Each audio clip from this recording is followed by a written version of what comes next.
בוקר טוב, מה שלומך? יום שישי היום, ואנחנו שוב עם התרגיל של בחירת הוויה. זה תרגיל טוב, חזק ועוצמתי לכל ימות השבוע, ובמיוחד ליום שישי. אם את כבר ותיקה כאן בקו, ודאי שמת לב שהוא חזר על עצמו כמה פעמים ביום שישי. בפעם הראשונה שהעליתי אותו, אמרה לי אחת השומעות, אויש, בדיוק עכשיו, בשבת הזאת, כשאני נוסעת לחמותי, וזה הולך להיות הכי מאתגר שיש. דווקא עכשיו את מביאה לי את זה? כן, דווקא בשבת הכי מאתגרת, התרגיל הזה הכי שווה. אפשר לעשות אותו בכל ימות השבוע, בכל סיטואציה. קחי את העקרונות ותיישמי אותם. אז קדימה, בואי תרגע, תעצמי את העיניים, ותנסי לראות אותך בהדלקת נרות.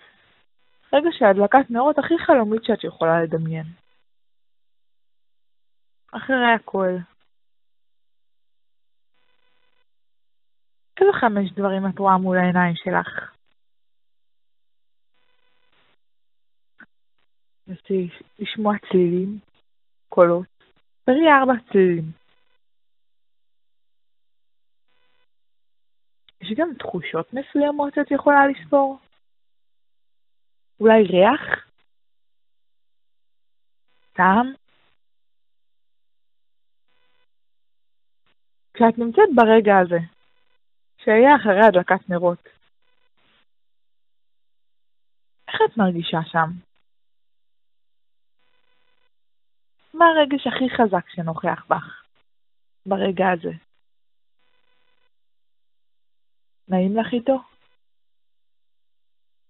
זה הרגש שאת רוצה להרגיש? אם כן, בואי ננסה לייצר הוויה כזאת כבר מעכשיו. ואם לא, תחפשי רגש שהיית רוצה להרגיש באותו זמן. אולי נחת, אולי אושר, אולי תחושת מימוש, אולי הגשמה. איזה רגש היית רוצה להרגיש? בואי ניקח את הרגש הזה ונייצר ממנו הוויה. מה זה הוויה?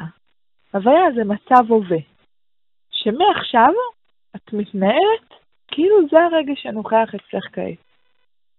זה לא מיינדפולנס, כי מיינדפולנס הוא להיות ברגע כמו שהוא.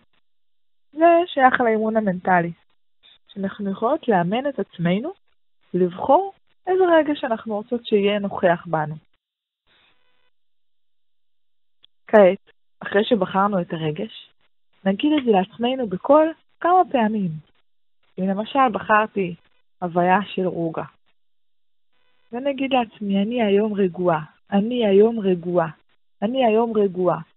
וכנ"ל אם בחרתי אושר, שביעות רצון, תחושת הגשמה, או כל רגש אחר שרציתי להרגיש.